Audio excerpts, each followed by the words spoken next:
Google 200. The reason why your website will fail, just like millions of others have, or do really well. However, it is a confusing and tedious topic that people tend to brush past due to the extensiveness of it. The best way to truly understand the depth and importance of Google 200 is to break it down into multiple sections so nothing will get overlooked. Now, let's start with the basics. What is Google 200? Google has many guidelines to determine who gets ranked, what they get ranked for, and why one page ranks better than the other. In other words, it is the reason why we have infinite amounts of information at our fingertips. Rather than doing hours of research to find one piece of information, it is imperative to not only fully understand Google's guidelines, but to keep up with the changes they make 500 to 600 times a year. While every change is not groundbreaking or will alter the overall landscape, without understanding it, your website will fail, and it will be one of the millions of URLs that never see the light of day.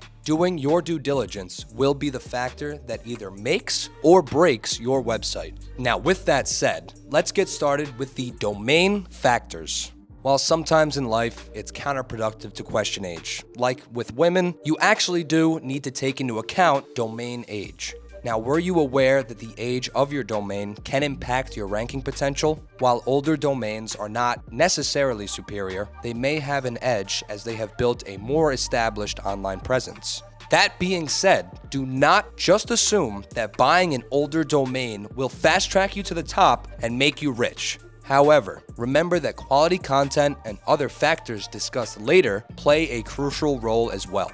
The longer that your domain is alive and operating, the odds of Google trusting your domain and presenting it to your desired audience increases greatly. Consistency is key in this part of your endeavor. I'm sure everyone has seen the different types of top-level domains like .com or .gov, but did you know that you can change these and cater them to your business or services? This is going to lead us into our next point. Having keywords appear in the top-level domain. Including your target keywords in your top-level domain can help search engines establish relevance for specific search queries. For example, if your website is about exotic pet care, having keywords like grooming services.exotic pets may provide an advantage when users search for related terms. While having a keyword appearing in your domain does not give you the same SEO benefits as it has in years past, it still signals to Google that your domain has some sort of relevancy to the indicated keyword.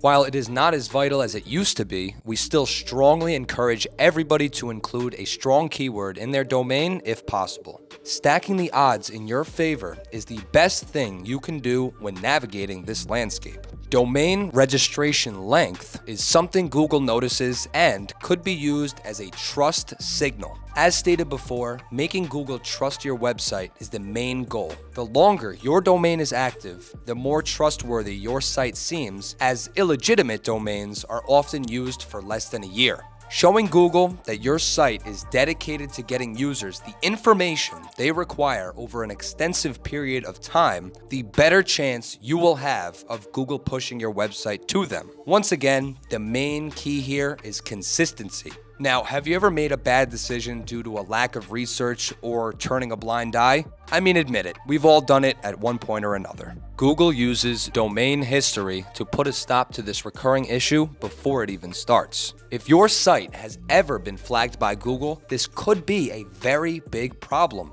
Engaging in black hat SEO practices like spamming, cloaking, or participating in link schemes can tarnish your site's reputation and negatively impact your rankings. Google is privy to all the tricks that people have pulled in years past, trying to fast-pace their way to the top. Keeping a clean domain history in today's day and age is one of the most important factors that you can focus on. Now, we strongly advise everyone to stay away from cutting corners and instead focus on building their website's traffic organically. Authenticity will always be key. While taking this in, you may think that stuffing your domain name with keywords or even making it exactly match your industry's main keywords will be optimal for search engines. Google also recognizes this, but they don't necessarily agree. This is called an exact match domain. While having an industry-specific keyword in your domain can help boost relevancy, an exact matching domain may not be as helpful as one would think. In the past, exact match domains, or EMDs, had an advantage in rankings. EMDs precisely matched a search query and often received a ranking boost. However, the recipe for ranking well has evolved. Google has stated EMDs are no longer a guaranteed ticket to higher rankings, and quality content and user experience have now taken precedence.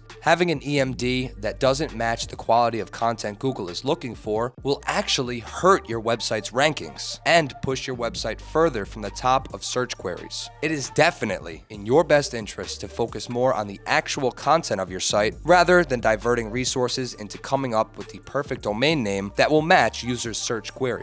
Now remember, everything in this business boils down to allocating resources and tools properly. If you find this video to be a helpful tool, be sure to like, comment, and subscribe for more insight on Google 200 and all of your digital marketing needs. If you have ever had the experience of organizing an asset in your life and reaping the efficiency benefits of it, you will understand why Google demands this when making a website. Keywords in the subdomain are a great way of killing two birds with one stone. You want your website to be as optimal as possible to signal to Google that users will enjoy and benefit from their experience. Subdomains are used to categorize your website and divide sections of it depending on the topic it is covering. For example, the www. in google.com is the subdomain of the link. The word Google is the second level domain, and .com is your top level domain.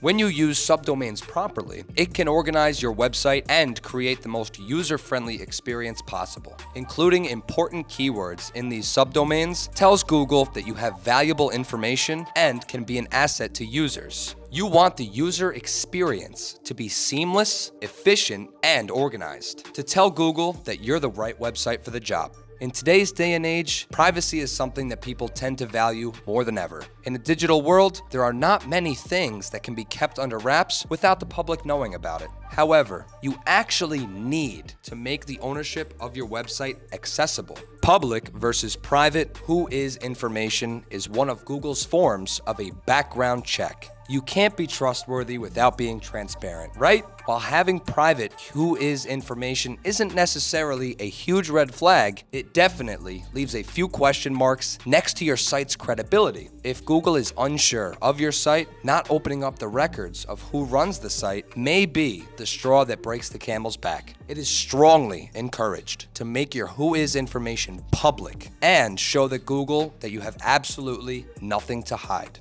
Based on this, the next point should be fairly simple to understand. Here's why you should never start with a penalized who-is owner. Remember when we went over domain history and highlighted how important it is to have a clean domain history? The same thing actually applies to the owner of the site. If the owner has been identified as a spammer or has practiced bad habits on a different domain in the past, Google will prevent any new domain under the same name from advancing in the rankings. Based on this, it is strongly encouraged to stay away from any bad practices or cut corners. But in the case where mistakes have already been made, do everything in your power to not open up a domain under the same name you made those mistakes with. When making your website, you really need to take into consideration what your goals are and the best way to reach them. One way to do this is to take note of incorporating a country TLD extension.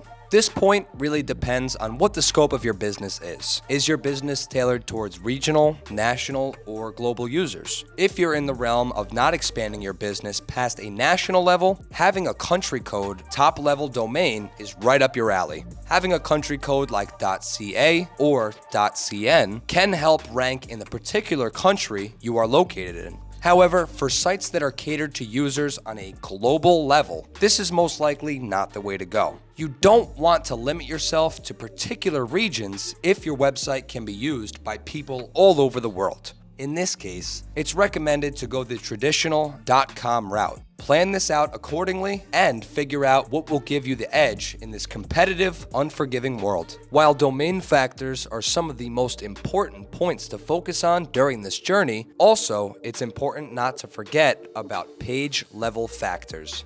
Page level factors go deep into the on-page optimization of your websites, all of which will tie into the usability of that website.